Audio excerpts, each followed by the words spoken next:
What is up? What's up, everybody? I'm Aaron. This is my buddy Jason, and we are here for the Week 12 Sooner Nation Fantasy Football Podcast. Uh, Jason, welcome back from your sabbatical. Fresh off a win over the Rhinos. The division's within reach. The path to glory is there, but it is rocky. You know, as Jameson Winston says, the horse is prepared for battle, but victory comes from the Lord. Jason, is your horse prepared for battle? Yes, this 3-7 team, formerly 3-7 team, is just coming for the league to spoil some parties of teams that think they're good.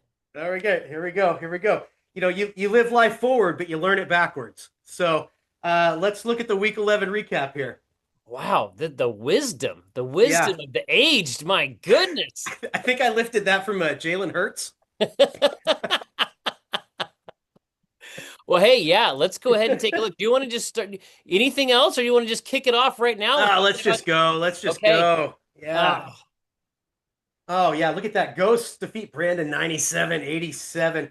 You know, Brandon had a decent chance here heading into Monday night, but Dak Prescott just blew those hopes right out of the water. 48 points. What are you going to do? The victory exacted a heavy toll on the Ghosts, though. Josh Jacobs, Drake London both hurt. Looks like Jacobs not too bad, but Drake London, same injury that had Ricky Pearsall and Brock Bowers out for most of the year. So, and then Michael Penix is out. So I feel like Drake London is not going to be a factor the rest of the season. The Ghosts have this tremendous depth, but it's just been depleted. He still's got a viable lineup to throw out there, but the depth is gone. And boy, Brandon just squandered a spectacular McCaffrey game. He actually squandered a spectacular McCaffrey season. He's been this lone shining jewel. I hope Let's Go Brandon just resists trading McCaffrey away when we know the usual suspects are going to come scavenging with their steely knives and their terrible offers. It's a lost season, but Brandon's still got those bones that had us excited. So, you know, we'll see what he does, what he decides to do here, but it's bleak. No, I wonder how many teams across the whole, fantasy football world with McCaffrey sit at 2-9 after 11 weeks. Yeah, it's gotta be low. Yeah, he just feels like he is the rising tide that lifts all boats. And yet every week Brandon turns around with another heartbreaking casualty of his team.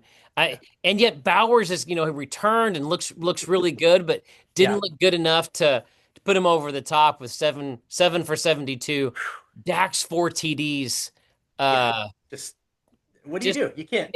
Yeah. So, great. Nothing else to add. Let's just keep going. That was a great synopsis of that whole game and really those 2 seasons.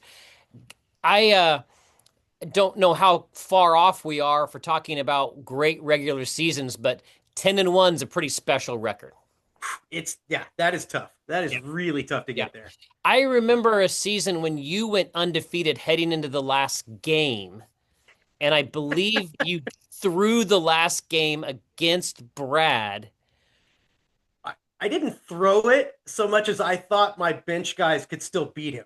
Right. And now it was just going to be, I was so confident in this undefeated season that I thought my bench could take him out and it wouldn't matter. And then now I can't, I don't have that I can hang on to the undefeated. Has there ever been an undefeated regular season in Sooner Nation history lore? Yeah. No, we've never seen it. Man. And hubris kept me from it. Yeah, it'd be great to go back and see what you would do with that moment. But yeah, speaking of undefeated seasons, I really look back at that 20-point lead that the Thunder had in Portland. Oh, yes. For those of you watching many years from now, reliving some of these seasons between our SoonerNation Fantasy Football League. Right now, the Thunder are defending champions. Yes. And they're 14-1 right now. They have 1 loss. It was on the second night of a back-to-back, like a 9:30 tip-off against Portland. They lost a 20-point lead. That's their only loss after winning the championship. And their second best player still hasn't touched the floor. I know. It's like every time I turn on the TV. Or maybe he has. Maybe AJ Mitchell's the second best player. Who knows? Every time I turn on the TV to watch the Thunder, I'm like, oh, they're winning this game. Like, I just have no doubt that they're winning the game, which is a wild way to live, way to live. So, okay, let's keep going with the next game. Which is not quite as fun. not quite as fun for you to talk about. I'm going to grab a book just to do some reading. Look, okay, the Hounds thrashed the Cobras, but I'm honestly, I'm not too worked up about it. Like, obviously, okay, good, little light reading. Obviously, it's never good when your entire team just poops the bed, but objectively, not a disaster. Like, scores are down league wide, almost league wide, not Shane, not John. We know fantasy football scoring is just volatile, and even the best guys are going to have down weeks. So rationally, I'm glad all my guys had their down weeks at the same time, assuming this isn't like the start of a trend and this is just they all just had their bad weeks at the same time. Unobjectively, yeah, it's a bummer to have my lowest week of the year and only have one player to feel remotely good about. But look, the Hounds would have beaten everybody but the Sox this week. So, what it's fine. They were terrific. Second highest score of the season for False John there. Second highest score in the league. He's got these high potential guys just across the board, every position. Really lined himself up as a team you don't want to face in the playoffs. And just all I can say to John is, look, good for you. You look happy and healthy. Well, not me, as if you ever cared to ask. Like, you're doing fine without me, baby. I wish that I could say that. I only have one picture here. It's because this guy has had 5 touchdowns the last 2 weeks. I think he had 5 touchdowns in like 4 days. Yeah. And yeah. just obviously, just that's a we'll see if Ramondre coming back limits him at all. But I just have one question for you about your team over the last 4 weeks. What's your deal with kickers, man? Do you think that you're so good that you don't even need a kicker? How many total points have you had from the kicking position the last 3 weeks? How many healthy kickers have you fielded on a team on Sunday the last 3 weeks? One. Look, I got this notification that Brandon McManus was hurt, and I was like, yeah. that's the kicker that Aaron picked up. Yeah, it's been a disaster. It's been stupid. I had been texting with Lahan to maybe pick up one of his, but I said, let's just watch. Let me see the Dolphins game. I don't think it's going to happen, but if I get a miracle and I'm back in it with John, let's work something out in those 15 minutes before noon.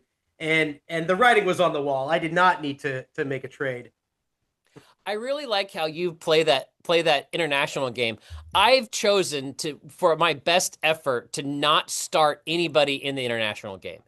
I just like one of the reasons I chose Jackson Dart a couple weeks ago rather than playing Daniel Jones was just because I was like, you know what? I don't have the self-discipline to be able to not watch and follow this game.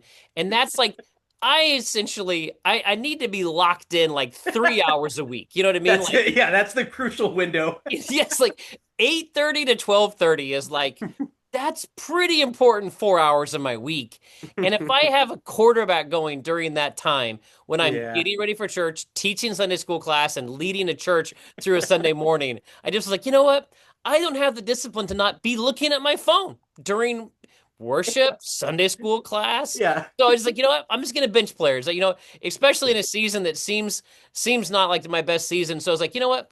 This is the best thing for me in this moment right now. So I like good discipline. We have definitely a different feel about that international game. I wish we didn't have them. I hate the international game. Yeah. I'm sure it's building the brand worldwide, but it's just like for me, it's like the worst timing in the world. And so that's kind of where I've ended up in the game. So I don't know if anybody knew that, but or cared. But congrats to the Hounds. I do want to say, on a scale of 1 to 10, how excited were you to potentially go undefeated in non-conference play? Oh, I was definitely gonna bring that up, 10, 15 times. Yeah. Okay. I was not gonna sit on that. Oh, look at this. Oh, yeah. What do we have here? Yeah, 88-67. Almost a no-nut November for the Karate Kids, coming off 4 straight losses. Last win was October 16th. But here we are, last week in November, Nut City all over the Raging Rhinos. Oh, it's a mess. Davis Mills, Nico Collins combo. Did we just get demonetized? Davis Mills, Nico Collins combo really paying dividends.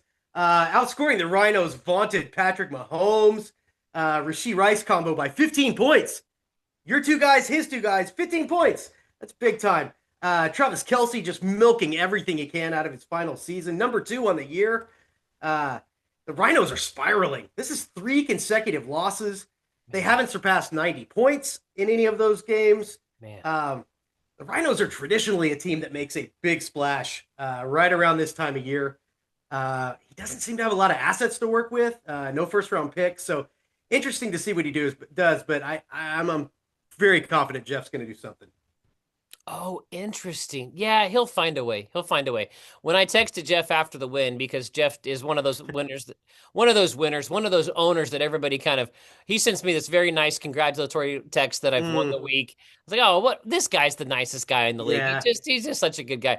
What I responded back with was, your week looks like a classic Karate Kid 2025 season when with a few yards and no touchdowns across the board. Yeah. Just I gotta say, just having one touchdown from Nico felt just like it was incredible. I didn't know what it was like. The idea that there was a time that we had talked about you having the great joy of Burrow to chase and like oh how yeah. that would feel in your heart. Like when Davis Mills threw a touchdown pass to Nico Collins, it was like a whole new world, just like bloomed out of my heart. And Yeah. it was amazing. We actually didn't get a chance to talk about one of those scoundrels you have on your team, non-character guy getting suspended for the upcoming Mm, week. Maybe we'll talk about that when we preview the week to come. But yeah. not Ramsey su- had it coming. not surprising that guy's a Cobra. So let's keep going with the Vipers. Sending Mahoney to 3-8. Yeah. Pickens, 20 points this week. He's number 2 wide receiver on the season. Coming to Dallas was just the perfect move for him. Yep. Just the perfect landing spot to unlock all of his abilities. Yeah. Trey McBride is running away with the number 1 tight end spot. Wow. Not sure how many playoff matchups I would favor the Vipers in, but he's definitely got some guys that can rise up and just really ruin your day.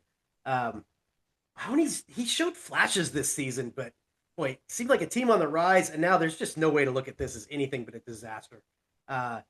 3 losses in a row, 6 out of the last 7. He's got Justin Herbert, who's elite, but his line just is failing him. He has no time. Every game he survives just seems like a miracle that he survived. Yeah. Quinton Williams made that Cowboys defense. I don't know what the Raiders were doing. They didn't even try running the ball, and except when it was time to give up a safety. So that's kind of a mess. Ted McMillan, he looks like he's got it. He looks like, yeah, there it is. I don't know about Bryce Young. We're getting this Jekyll and Hyde Bryce Young. Like maybe he's going to do it again in the second half of the season, and then Tet becomes just this monster down the stretch. We'll see. I don't know. Xavier Worthy, I think the ship has sailed there, though. I think we know who he is at this point. It's a mess for Mahoney. I don't know. Not a lot to be happy about outside of Tet. Yeah, I wish that Justin Herbert could have another, like, just like a different timeline. There's certain, do you know what I mean? Like, I wish that there Yeah. would be an opportunity for him to be in an organization, because I think this is his 6th year as a quarterback in the league, and it just seems like he's been hurt 5 out of the 6 years, and like it's almost like his Christian McCaffrey year with LGBT. Like this is his 1 year that he's healthy, but his line and his Yeah. running backs, I think they might be on running back 5 and 6 this week after Vidal got hurt if he doesn't come back after the bye. Like it Yeah. just seems like not only have they lost, they're like on the 3rd or 4th left tackle, but like they're down to their 5th string running back. It just seems like it's a lost season for him yet again, Yeah. which to me as a fan is just a bummer. And I think he's fun to follow. I think he's an interesting person. He's dating somebody who's apparently famous and good looking on the internet. I mean, it's just I don't know. I'm just bummed Yeah. for him. And I really felt like Chris, through me, got his franchise quarterback of the future. But to score 7 points and get benched in the 4th just to try to keep him healthy, just got to feel like it's probably a hard day for Chris and Caden in the Lahan house taking that loss, and just feeling like it looks like he probably won't make the playoffs yet again. Yeah. At least I'm sure he still has his number 1 pick that he can make sure he's got a top 4 pick going into the next season. But yeah, it's hard. I don't. Surely he hasn't traded that away. So let's keep going. Yeah. Let's We keep should move going on to from talk that. about a team that scored 147 points this week. Yeah, I don't know how he did it because the rest of the league scores were way down. Everybody was below average except the Hounds and the Sox. And here Shane is. I don't know. That's either the second or third highest score of the season. Like he's way up there. Yeah, I think it's third. Yeah. So fourth consecutive win.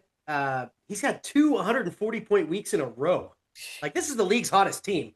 Yeah. I'm sure you've got a slide of Josh Allen queued up. 6 touchdowns. Yeah. Nice. Yeah. Yeah. This is rarefied air, the 6 touchdown territory. I mean, pretty good odds that whenever your quarterback scores triple of your opponent's quarterback, you're gonna do pretty well that week. Plus, that he throws in 31 combined points for the running backs. They're number 3 and 4 on the season. So Shane is stacked. Yeah. We'll see if things change over the next 3 weeks. But right now, I don't know how the Sox are not the team to beat. Heading in, just an abysmal week for the dude. He's had a few of these, saved from the worst score of the week by yours truly, but just disappointments up and down the roster. We thought this was going to be RJ Harvey's time to shine. He might get a big bump with J.K. Dobbins out, but it just didn't materialize. Good news is the dude still holds his playoff destiny in his hands, like the rest of the division. But you got to squint your eyes to tell the story about how he's going to find any success in the playoffs even if he can make it that far. That's great commentary on both teams. Yes, as much as you are talking not so highly about the dude abides. Dude leads the division at 4-7. Right? So he's feeling great. He's feeling great. Everything's going to plan.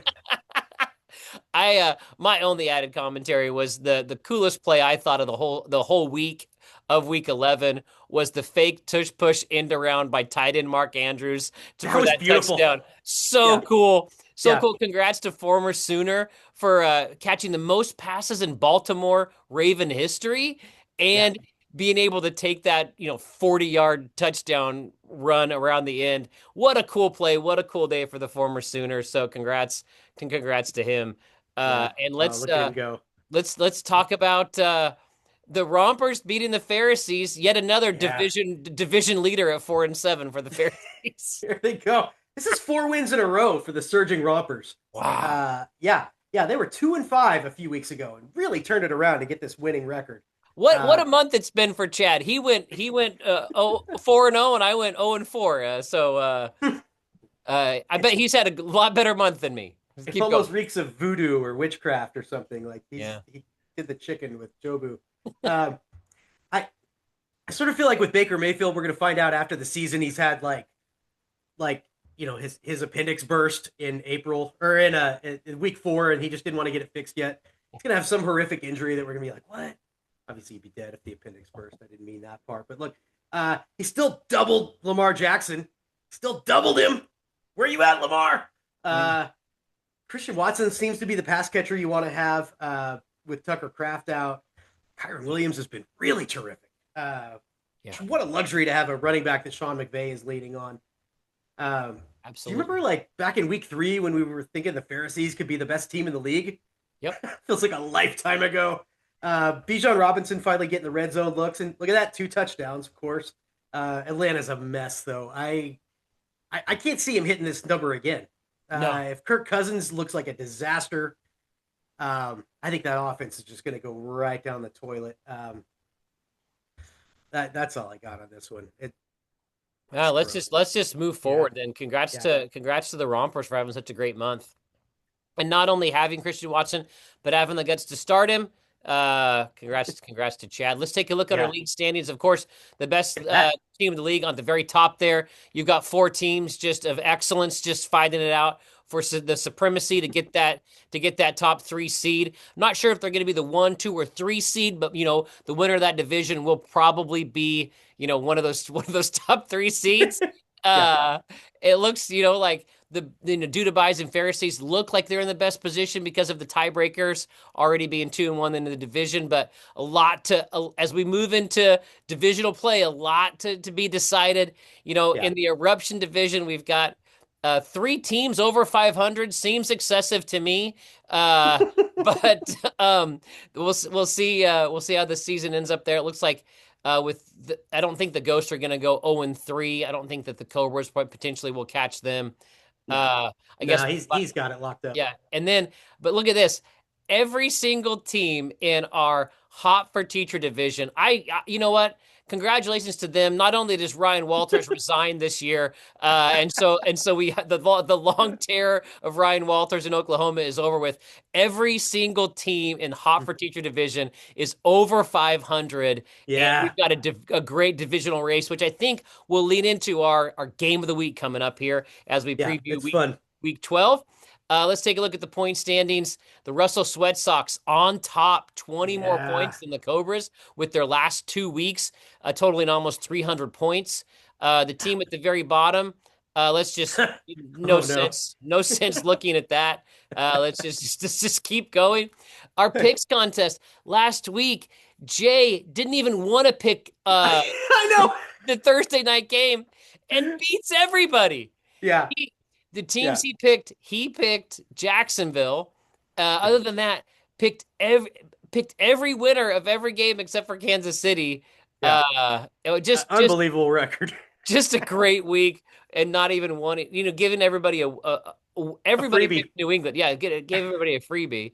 Our overall picks contest have the Rompers a game ahead of the Dang you, Cobras, Chad. and then just a game behind the Ghosts. The Pharisees are right there. Anything can happen if someone has a breakout week. So picks contest is going great this season. I can't wait to see what happens here. Yeah. You previewed with Josh that we would continue the picks contest when we had both Chad and I lose our week 10 pick. And so you're going to be revealing now if Yes. yeah. Oh, I have the Rompers choosing the Pats. That's supposed to be the Karate Kid choosing the Pats. I chose the Pats, and you're going to be telling us now what happened. Yeah.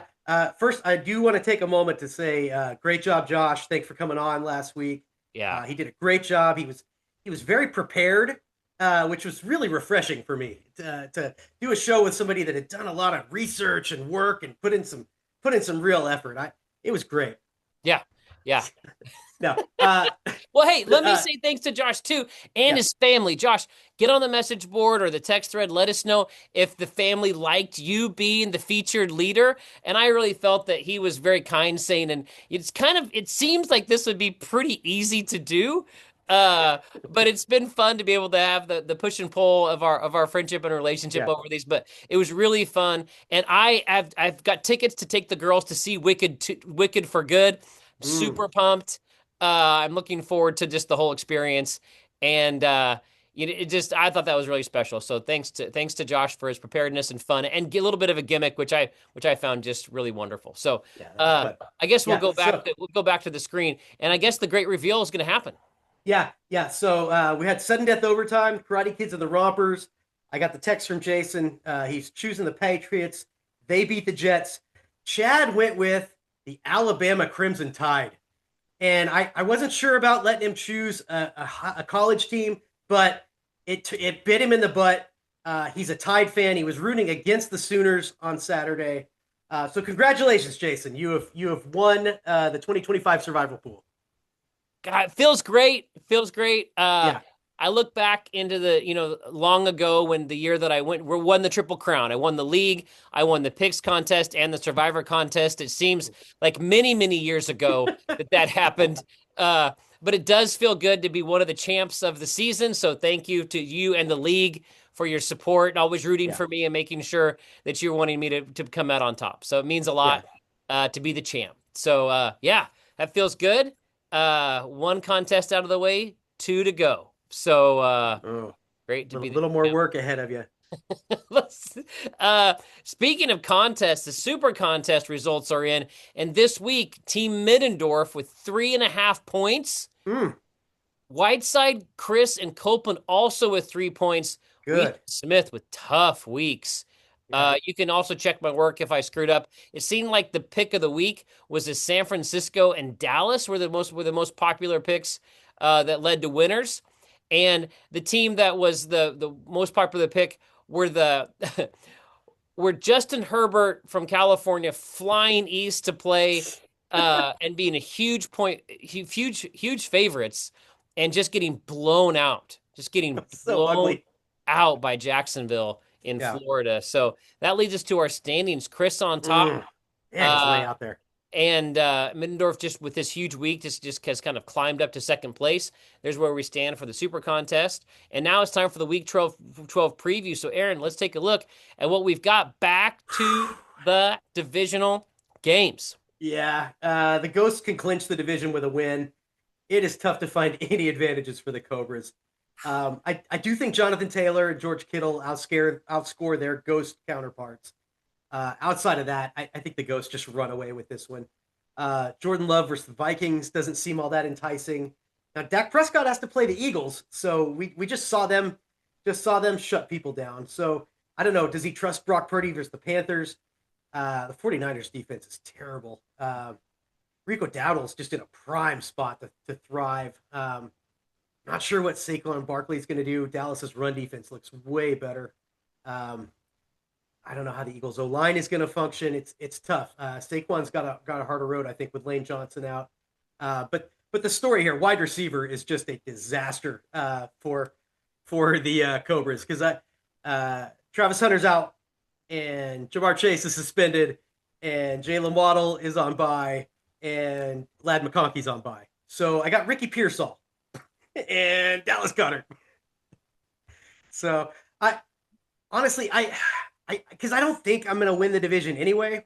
So I think I'm just going to stay pat and just roll with it. And maybe I win and I'm probably not going to, and it's not going to bother me, but this is how the Ghosts are going to clinch the division. Yeah, for sure. We haven't mentioned long ago. I always would preview this as letting you know what teams were on bye this week. I feel like this is such a bye heavy week. The teams that are on bye have a lot of fantasy players. So we'll just let you know that the Denver Broncos, the Chargers, the Dolphins, and Commanders are the 4 teams on bye. And it just seems like, even though it's only 4 teams, it seems like a lot of fantasy starters. Right. You wouldn't think that a team losing both Jacobs and London would have the ability to just pop in just starters that would be starters on any other team. Yeah. That's Josh's depth. I guess Saquon got his starting job back. I mean, an amazing depth of his team, and JSN is just so special. Number one receiver.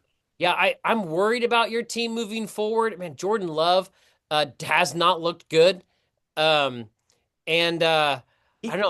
He's making plays and then he's making really dumb plays. I thought they'd be a Super Bowl contender. Yeah. When they got Micah Parsons, but they just don't look like it right now. And if I don't know what we've said, we're not sure how hurt Josh Jacobs is, but man, I don't know. I think the Ghosts go to 11-1 and continue a very special season, but I think that he will probably use his depths and draft picks to solidify this team. We're in this whole thing to win championships. I'm not going to be surprised if he goes all in, pushes some chips in, and is able to sort of like cash in on some of his depth to create even a stronger team with the injuries that he's had. So I'm expecting the Ghosts to make a run at this thing. At the Sox, I think, are 2 favorites at this point, and we can only hope some of other teams, perhaps 4-7 divisional leaders right now, can play spoiler to one of these giants. So look, I'm not bowing down to the Ghosts. I've got more points than the Ghosts. He's got a 10-1 schedule victory. Schedule is better. My points are better. I'm coming for you. Joe Burrow is coming. Oh, I like it. That's what we needed for the show. Oh, the other 2 teams here, we've got the Rhinos and Mahoney. Yeah. Like you said, Chargers on bye, Justin Herbert. So Mahoney's got to turn to Geno Smith versus the Browns. Oh, what is Myles Garrett going to do to him? Oh, no. Yikes. Mahomes might struggle versus Indy, but he's going to destroy what Geno Smith does. Mahoney ought to make up some ground at running back. Javonte Williams, he got to face the Eagles, and they are tough. Maybe Judkins can get loose. He's been pretty stymied lately, it feels like. I do like Mahoney's running backs, but the matchups are just terrible. Cleveland and Houston. You don't want to play either of those defenses, and he's got them both. So that's tough. I think the Rhinos win at running back, all right, wide receiver and tight end. Technically, Sergeant Mahoney is still alive for the playoffs, but he's on life support, and those organ donation folks are standing at bedside. They're ready to just ready for the Rhinos to deliver last rites and pull that plug. Okay, I like what you've done there, but I'm gonna say that the Mahoney spends $54 on Bryce Young playing the San Francisco 49ers and Bryce Young, who threw for 448 yards last week. Yeah. I think he goes to the Bryce Young and King Tut combo, and they blow the Rhinos out of the water, and Mahoney's feeling really good about himself. So I think he spends all of his fab bucks on Bryce, and he's got the Bryce to Tech connection, and Yeah. he rolls the Rhinos, meaning the Rhinos are going to have just a really really hard fall season once the leaves started changing. So that's my Yeah. prediction for the week ahead. That'd be fun. And like you said, he doesn't have his first round pick, so might as well just go for it. Yeah, I mean, Too bad the auction will be after this airs.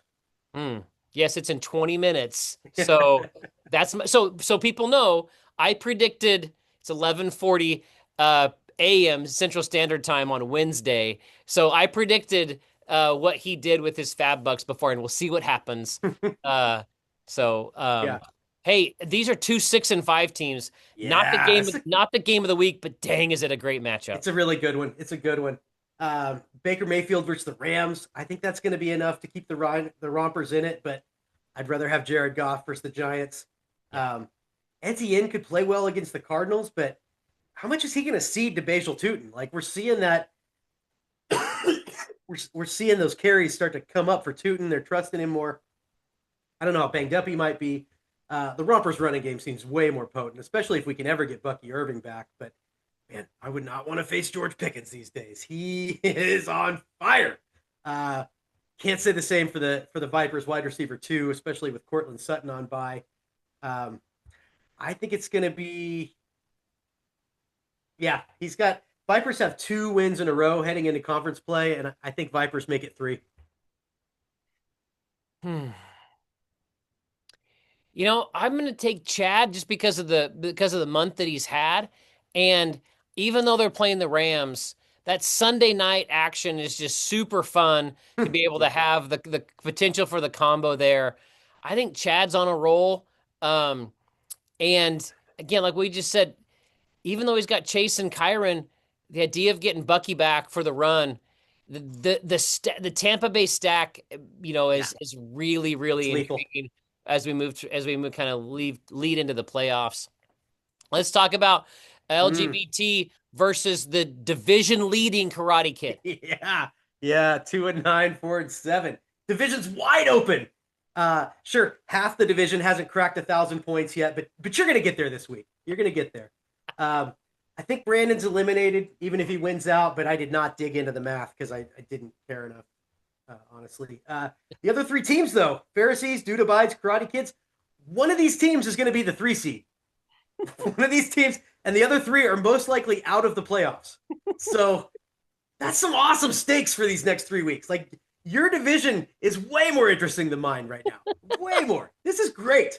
I don't love Jalen Hurts after losing Lane Johnson, but man, the Cowboys matchup is very tasty.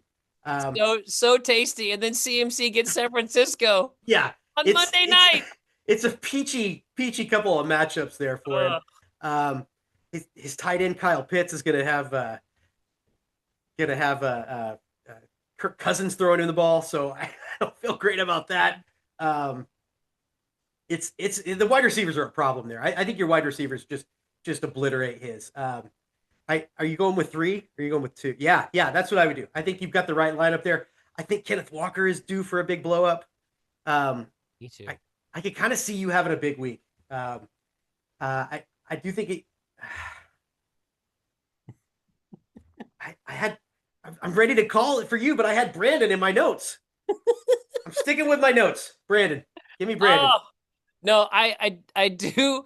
I know. I am just this eternal optimist at heart. I just even though I'm 4-7, I look at my team, even though my guys cannot score touchdowns. I mean, the idea that Justin Jefferson has one touchdown all season and it's just in this first week. The idea that Ken Outrageous. Walker gets subbed out from Zach Charbonnet every time they're in the red zone. The Yeah. idea that Nico's only scored 2 touchdowns all year. Zay Flowers also with 1 touchdown all year. I actually, before next week's episode, I'm going to go through and see if all 4 of my starters at the flex positions, 2 running backs, 2 receivers, or 1 running back, if Yeah. my 4 total players that I've started all season have as many touchdowns as just Jonathan Taylor alone.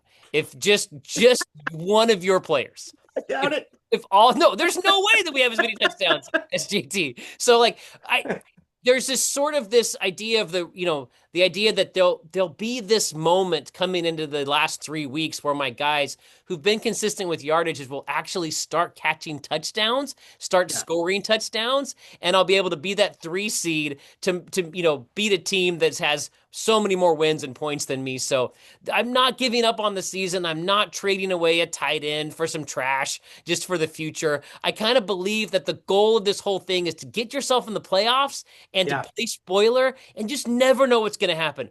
Justin Herbert might score 7 points. You know what I mean? Like there might be a week where you're playing the Cleveland defense and your quarterback can do nothing. And so you just these wind games. We had all these wind games this week. Like it just ruined offenses. So much matchup dependent and weather dependent this time of year when Thanksgiving comes around. And so you just got to limp yourself into the playoffs and just hope against hope that you can maybe do something that would be impossible. That's what the Karate Kid is doing. And I can't wait. I'm taking myself to win over Brandon as we preview this absolute just massive game because one of these 2 teams is going to be leading the division. One of these 2 teams. It's awesome. It's going to be a division leader for sure. Yeah. Caleb Williams got the Steelers. We've seen the Steelers shut down quarterbacks and get eviscerated by quarterbacks. Sometimes the same quarterback, Joe Flacco. I don't know. So I think Caleb plays pretty well here, but I think Lamar Jackson's going to set the bar. The Jets defense, I mean, they traded away their 2 best defenders. Yeah. And I like what Lamar can do here. I don't think John could trust Flacco without Chase. He doesn't seem to have a proclivity to starting Flacco anyway, but we've seen weirder things happen. It's hard to find any advantage for the dude. Really. I do really like what Chris Olave is doing this season. Which he's out. Oh, because he was on bye, so he'll be back. I like what he's doing. Jake Ferguson's been a decent play, but it's not going to be enough. This is a Pharisee blowout. He's going to be in the lead here. Yeah, I think so. That's another player that has this sort of like the highs up and downs with Lamar scoring the least amount of points he ever scored last week. He doesn't look healthy to me. John's got to start him, but when you think about John winning the game and being 5-7 and being the divisional leader, I don't trust Lamar being healthy enough to lead that team to a division win. I think that the Karate Kid's in the catbird seat right now, to be honest with you, right now. So let's. I love your confidence. Let's keep going as we talk about the game of the week. Yeah. Game of the week, of course, brought to you by General Davis Mills. General Davis Mills, a member of the Karate Kid. So thank you, General Davis, for sponsoring the show. With Cinnamon Toast Crunch, Justin Jefferson, and Jamar Chase, Lucky Charms. How do you feel like Lucky Charms is feeling about their choice? Perhaps that you should eat your cereal with a little bit of loogie this week in it, a little spit in that cereal. Yeah. For the poster child of Lucky Charms. Let's move on though for you to talk about. All the videos were deep faked. It was AI, Jason. I want to know what you think about our game of the week, the 7-4 Hellhounds versus the 7-4 Sweat Sox. Break it down. Yeah, this is a really good one. I mean, it was pretty clear this needed to be game of the week. Josh Allen, quarterback 1 on the season. Does he stick with him? Versus the Texans, his quarterback 2 gets to play the Buccaneers. That's a way better matchup, and he's still number 2 on the season, or 3. Matt Stafford's right there too, so I would start Stafford. Shane is loyal though. Shane's probably going to stick with Allen. But Allen's on a Thursday night too. Yeah. But he just scored 6 touchdowns. Yeah. How do you bench the guy with 6 touchdowns?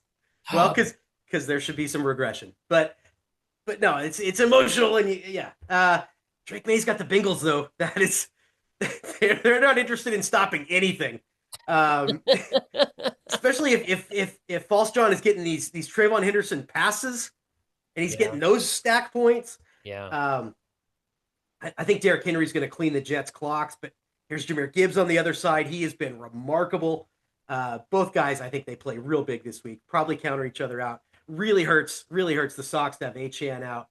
Yeah, sure. I Especially the week that he plays. Especially the week that he plays his former quarterback in Drake May. It's a yeah bummer that we don't get to see them playing against one another. yeah it's not kind of a bummer here. Trayvon has 27 in both of his last two games, not just last week. 2 weeks in a row, 27. Wow.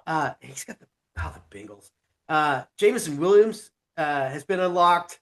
You still got to give the Hounds the wide receiver edge though, with CeeDee Lamb and Amon-Ra St. Brown. CeeDee Lamb might be the wide receiver 2 on the Cowboys now, but he's still getting lots of volume. Amon-Ra leads the team in his volume. It's really this game. I mean, it's come down to the Lions game. Really, look, how are the points going to be distributed? Who's going to get those scores? I think it's going to be the Hounds standing tall at the end. I'll take.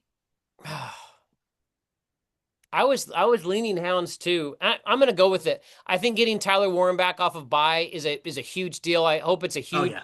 I hope it's a huge Tyler Warren game against Kansas City. I mean, because I don't want Daniel Jones to throw touchdown passes to Alec Pierce. So I'm hoping for a big Tyler Warren game. Kind of like maybe a changing of the guards there from Kelsey to Warren as far as like the guy in the league as far as who you want it tight end. You know, with all respect due to Brock Bowers, but I do think that the Hellhounds are. God, it's just I'll take the Hellhounds too, but what a game. This is obviously the game of the week. Yeah. These are two elite teams, two teams that you don't want to face in the playoffs. It's a great game, and I'm just looking forward to watching it. I do think that Sweat Sox decision.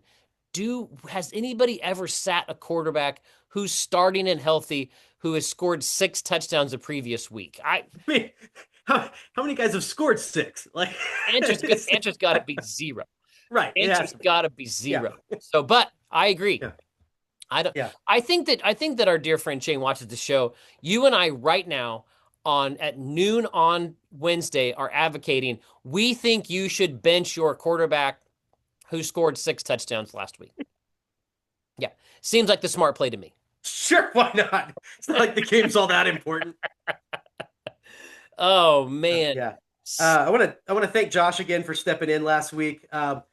Big miscalculation though. By putting the only guy that really gives us any kind of feedback on the show, we eliminated the source of any feedback. Yeah. So that was kind of a miscalculation. We need. Aaron froze. Weirdly, Aaron froze when he was saying thank you to Josh, but he's back. Hey, you were frozen for a few seconds. I don't know what happened. Oh. We were saying something nice about Josh. Oh, I was just saying he did a great job, but by having him on the show, we lost our only source of feedback. We don't ever get feedback, and so now we got none because he was already on. He already knew how he did. He did real well. Yeah. Maybe he could tell us how it was to watch if his family enjoyed watching him as he watched himself. I also would love to feedback from Josh to say, did you learn something that Aaron said during the show? Because sometimes I'm so much thinking about what I want to say next that I have no idea what you've said. So that's one of the reasons I like to rewatch the show myself to be able to see even what I'm saying. So I don't have any Easter egg questions planned out, but I guess I will have one little Easter egg comment about you mentioned Alabama earlier. Got to say, it had to be super fun as an OU fan to watch your team win that game against Alabama on the road. Yeah, it was so fun. It had to be awesome. Had to be awesome. So like, I guess if you're up for it, would love to hear about like a favorite regular season win from the Sooners. The text thread was going crazy on Saturday. I was working on a project outside. I didn't watch the game. I get back. There's like 96 text messages on that thread. I didn't read any of them because I don't care about the Sooners. So hope you guys had a good time with your text thread. But yeah, like what I guess any other favorite regular season wins, not including bowl games, not including playoff games, not including OU Texas? Was that at the top as far as like a regular season win memory for Sooner fans? And if not, what's another favorite one you have for me? So It's might got be to be for like recent. It's as big as it gets. I feel like yeah, yeah. since the last few years have had the ups and downs. We had some fun Texas games, things like that. But yeah, this was like it feels like we're finally established. Like okay, we belong here in this SEC with you guys. Like It had to be a big moment. I was thinking yeah, Baker going to Ohio State, planting the flag. yeah. Uh, when you guys Baker won, versus Mahomes. yeah, like there was probably I think 2001, the Red October, when you went down and had an interception against Texas A&M in Kyle Field. Seems like to be like a really big moment on the way to your last national championship. Maybe this is a bad Who can question, but remember that far? what's that? Nobody can remember that long ago. I don't. It just was cool, and I just Yeah, oftentimes I don't congratulate Sooners about on their big wins, but that seemed to be really cool, and you guys seem to be really happy. So I just wanted to recognize that on the show. yeah, nice, Oh, there you go. Uh, cool. hey, thanks for That your was time, good. mate, dude. Thanks for watching, everybody. Yeah, good job, Jason. Good job by you.